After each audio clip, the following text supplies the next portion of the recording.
आए गए जय हनुमान। स्वागत है आप सभी का आपके अपने चैनल अमित आहूजा, जहाँ एक कोशिश लगातार करियर के सारे अपडेट आप तक पहुंचाने की बनी हुई है। पिछले 2-4 दिन से थोड़ा सा हेल्थ इश्यूज चल रहे थे, इसलिए आपके बीच कोई वीडियो नहीं लेके आ पाया। लेकिन मेरे पास लगातार स्टूडेंट का बहुत सारा कंसर्न आ रहा है CUET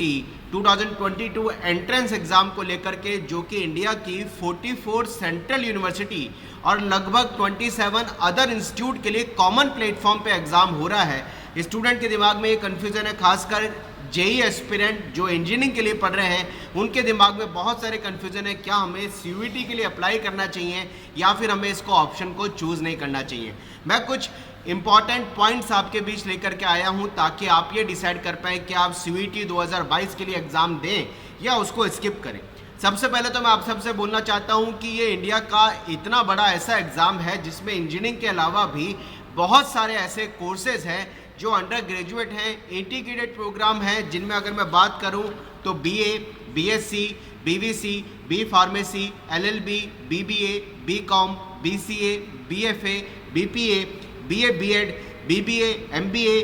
integrated MSc program, vocational courses के इतने सारे कॉमन कोर्सेज के लिए एक ही एग्ज़ाम होने जा रहा है, जिसके लिए 44 सेंट्रल यूनिवर्सिटी और 27 अदर इंस्टीट्यूट पार्टिसिपेट कर रहे हैं। लेकिन अगर मैं इसको इंजीनियरिंग एस्पिरेंट्स के हिसाब से या इंजीनियरिंग परिप्रेक्ष्य बात करूं, तो मैंने सारी यूनिवर्सिटीज़ के कोर्सेज को बहुत ध्यान से पढ़ा, समझा, तो मुझे बहुत कम ऐसी यूनिवर्सिटी दिखाई दी जो BTech के लिए कोर्सेज करा रही हैं। उनमें भी अगर मैं आपसे बात करूं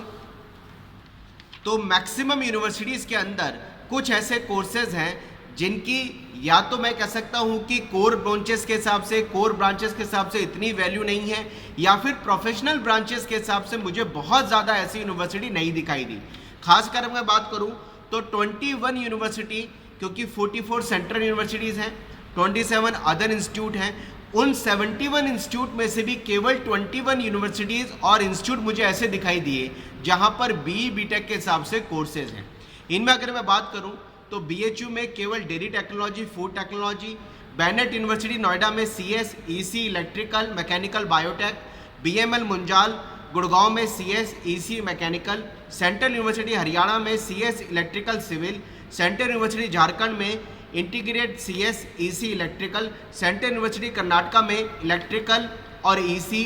doctor APJ Abdul Kalam technical university Lucknow के अंदर एग्रीकल्चर और केवल बायोटेक, गलगोटिया नोएडा के अंदर CS, AI, mechanical, EC, electrical,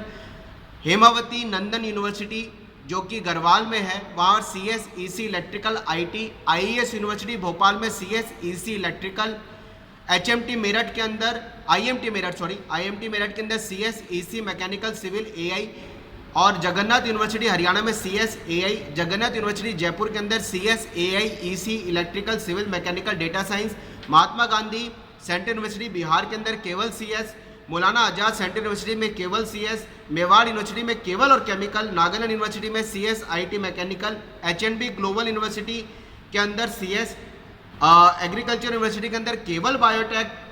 तीर्थंकर महावीर यूनिवर्सिटी के अंदर CS, EC, IT, mechanical, civil, और यूनिवर्सिटी ऑफ दिल्ली जिसका नाम बहुत ज़्यादा लोग सुनते हैं, वहाँ केवल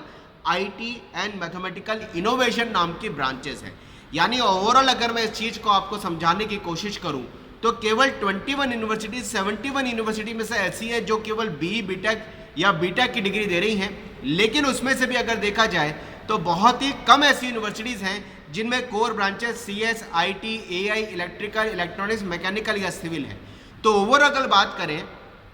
ऐसे बच्चे जो JEE 2022 के एस्पिरेंट हैं, अगर वो CUET के एग्ज़ाम को बहुत ज़्यादा वेटेज भी नहीं दे रहे हैं तो मैं नहीं समझता कि उनका कोई पर्टिकुलर नुकसान होने जा रहा है। लेकिन जिन बच्चों को ऐसा लगता है कि यार मुझे इन 21 यूनिवर्सिटीज़ के अंदर, जिसमें से 4 या 5 सेंट्रल यूनिवर्सिटीज़ हैं, बाकी सब अदर इंस्टीट्यूट हैं, और मैं ऑप्शन की तरह CUET का एग्ज़ाम दे सकता हूं, वो बच्चे जरूर मैं कहना चाहूँगा कि वो अपने लेवल पे डिसीजन ले सकते हैं कि उनको अप्लाई करना चाहिए या नहीं करना चाहिए। लेकिन अगर मैं CUET के लिए बिल्कुल खुले दिमाग से, ओपन माइंडेड होकर अगर आपको बात करूँ, तो अगर आप इस एग्ज़ाम को किसी भी तरीके से अगर आपको लग रहा है कंफर्टेबिलिटी कम है, नहीं दे रहे हैं, आपका कोई ऐसा नुकसान नहीं है, क्योंकि इंडिया में इतनी सारी ऐसी यूनिवर्सिटीज़ हैं जो प्राइवेट यूनिवर्सिटीज़ हैं जिनका लेवल बहुत ऊपर है, जो प्रोफेशनल कोर्सेज की तरह आपको एडमिशन दे रही हैं, उन सारे एग्जाम्स के लिए सेल्फ एग्ज़ाम होने जा रहे हैं। लेकिन जो बच्चे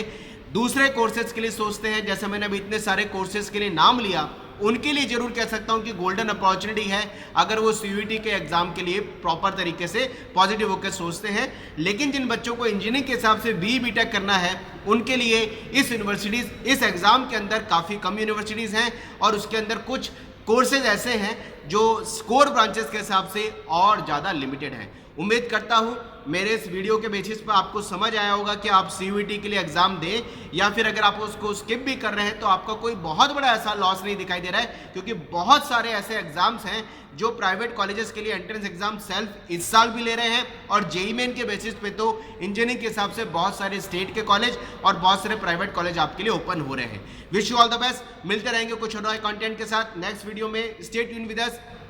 wish you all the best. जय Hanuman. Bye bye. Thank you very much.